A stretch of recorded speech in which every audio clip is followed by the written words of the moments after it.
Welcome to the All-in-One channel. I'm Kelley Rosano, and this is Taurus, February 2013. Taurus, we start off February with all the planets direct until Saturn goes retrograde on February 18th. This is a wonderful time to initiate new projects, a new business, a new relationship, because when all the planets are direct, it's like a green light from cosmos. You jump on that wave and it carries you into 2014. So whatever you've been cooking up, now's the time to take action. So we go into February with the Sun in Aquarius, Venus is in Aquarius, and it's all about freedom, independence, and innovativeness in your life, your work, your relationships. Aquarius rules the area of your life that has to do with your reputation in the world, how you define your individuality in the world, your career success in the world, your destiny in the world, your legacy, your career legacy. So this is a very powerful time for you. Then Marcho Mars enters Pisces as well on the 1st of February and couples with Neptune on the 4th. So this activates the area of your life that has to do with your hopes and your wishes. It's a money house, the money you receive from the organization you work for, or the money you receive from the company you own. And Mars hooking up with Neptune on February 4th.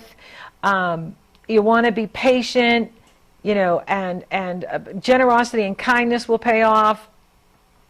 But avoid getting sidetracked, because Mars is our drive in life, and when it hooks up with Neptune, it's like, okay, what was I going to do? I don't know. What was I going to do today? I can't remember. So, you know, be aware of that. And Mars will be in Pisces all month. Now, Mercury also enters Pisces on February 5th and joins up with Neptune on the 6th. So we can be very imaginative and creative. Your dreams can be really strong now, but make sure you're really clear with what you're hearing and what you're saying. Then we have the fabulous Aquarius new moon on February 9th and 10th. And this is the new moon in the 10th house. We get one new moon in this area of our life a year. So this is a really good time for you to launch your career, to launch work, school, whatever it is you're working on, you've been doing. Now's the time to take action. The new moon in this area of your life is very exciting. You won't get another new moon in your 10th house of career and what you do in the world until 2014. So take advantage of this. And this is about moving up in your work, moving up in the world, your destiny in the world, how you define yourself in the world. It's time to go for it. Now, the new moon in Aquarius really isn't being affected by too many aspects, but it does challenge the north and the south node. The north node represents the direction left we need to go in, and the south node represents where we've come from in the past. The north node is at 22 degrees Scorpio, and the south node is at 22 degrees Taurus. Well, the Aquarius new moon is at 22 degrees. So it is squaring the nodes, and it's asking for you to evaluate your relationships. Evaluate business relationships, personal relationships, public relationships. What's working for you? What's not working for you? What do you need to do? What relationships do you need to release? Are you giving your power away in your relationships?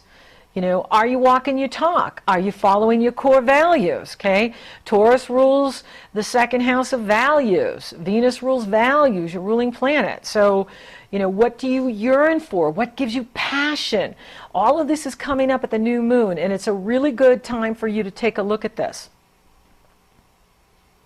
Uranus is semi-squaring. It's not a full-blown aspect, but it's enough to say, move beyond your self-imposed limitations, such as age, race, gender. You must fulfill your destiny.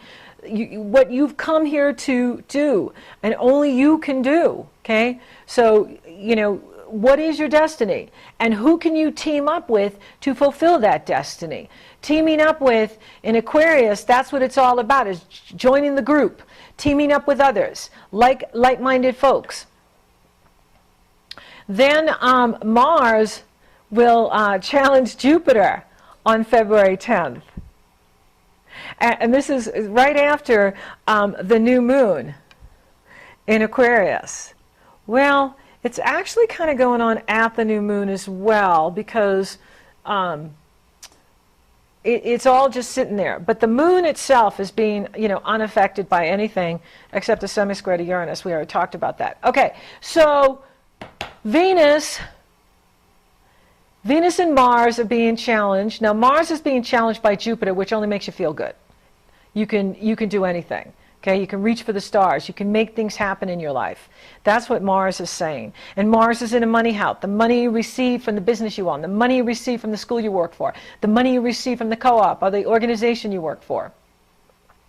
Jupiter is in your money house. So this is a time where you can use your resources to create more money.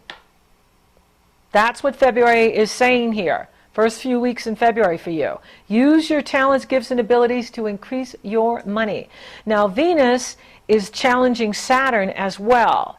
So it's a time to, again, I already covered it. Look at your relationships. What relationships are working? Now, this has more to do with career relationships, professional relationships. So what relationships are working for you and what are not? It's time to weed out those relationships that aren't working for you, but also to look at your limits. We only have so many hours in a day. We only have so much energy. And so look at your limits as to what you can change so that you are taking really good care of yourself and you're reaching your goals. Because this new moon is happening in your house of destiny and what you do in the world. So this is the time to go to the next level in your work, in your career. Then the sun slides into dreamy Pisces on February 18th. Activating the area of your life that has to do with your hopes and your wishes, your friends, the love you receive from others. It's a fun house. Being lucky, the money you receive from the organization you work for. Now remember, we help others through our example, not through fixed saving or rescuing. Focus on creativity, spirituality, get out into nature. Socially conscious projects are excellent use of the sun in Pisces. Then Saturn retrogrades on February 18th through July 7th. And this is happening in the area of relationships. So Saturn wants you to look at your patterns in relationships and how your relationships are working for you. And do you need to work on your relationship? Do you need to, spend more time with your significant other? Do you need to look at the patterns you have in relationship and what needs to change? So Saturn will be saying, do you own your authority? Because Saturn is all about authority. Saturn is your inner authority. Do you trust your inner authority? Time to release those patterns that no longer serve you, especially in relationships. Now, Mercury turns retrograde February 23rd through March 17th, our first Mercury retrograde of 2013. And this is happening in the area of your life that has to do with your hopes and your wishes and the money you receive from the organization you work for. So pay attention to your resources. Pay attention to where you are investing as well as receiving income and what's promised to you. And if they promised a bonus, have they fulfilled that promise, whoever you work for. And okay, so the devil is in the details when Mercury goes retrograde, and it's in Pisces, which has nothing to do with details. Pisces has everything to do with all of cosmos, and Neptune rules the ocean. Neptune is Pisces' ruling planet. So double check everything. Don't assume that people got your email or got your phone call or got the message. Just double check the details. February 23rd through March 17th, Mercury retrograde. Okay, pay attention to that cycle. And, if you're buying anything, keep the receipt. You could take it back. If you start a new relationship or a new job, you will redo it later, and that's okay. Virgo, we have the Virgo full moon on February 25th.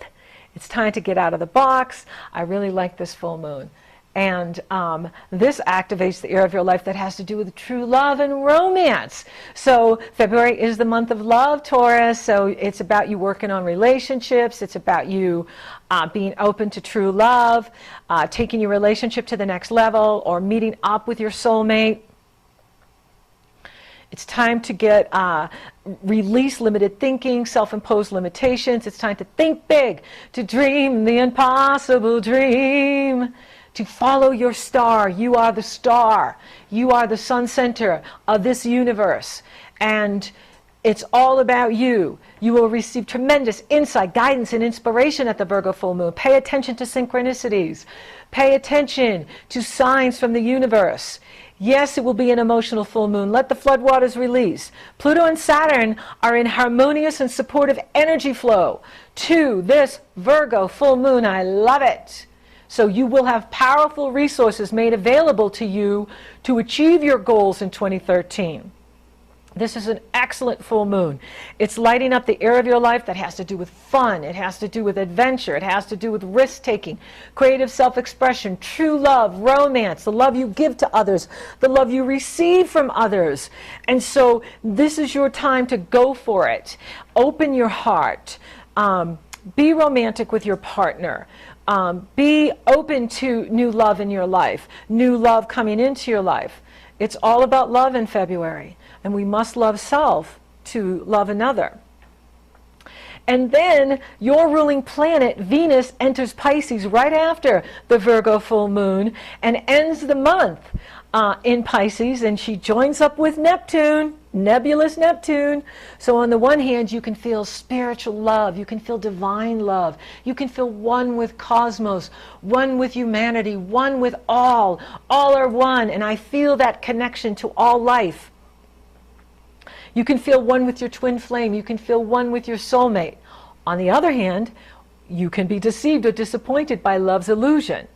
With Neptune, we tend to confuse the ideal with the real. We want to see people for who they are and not who we want them to be. For instance, is she or he walking their talk? Are you walking your talk?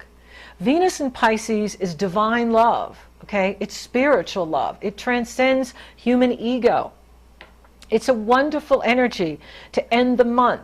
It will stimulate your creativity, your imagination, and spirituality. February is the month of love. And you must merge with your own soul self first before you can merge with another, with the soulmate. And I've included a few relationship links below that will take you to my website. You can read all about twin flames and soulmates, how to attract your soulmate, all about love. And they're there for you, to empower you, to strengthen you. This is a wonderful month. It is a month where resources are going to be coming to you. It's a good time for you to take a look at your relationships. What's working? What can you do to make the relationship better? Be open to love coming into your life. You're in the love cycle now, Taurus. It's time for you to go for it. Thank you for listening. Thank you for watching, Taurus. Thank you for liking and sharing my podcasts. Thank you for subscribing. You totally rock. Thank you for feeding back on Facebook, YouTube, Twitter, LinkedIn, wherever you receive these podcasts. And until next time, keep looking up.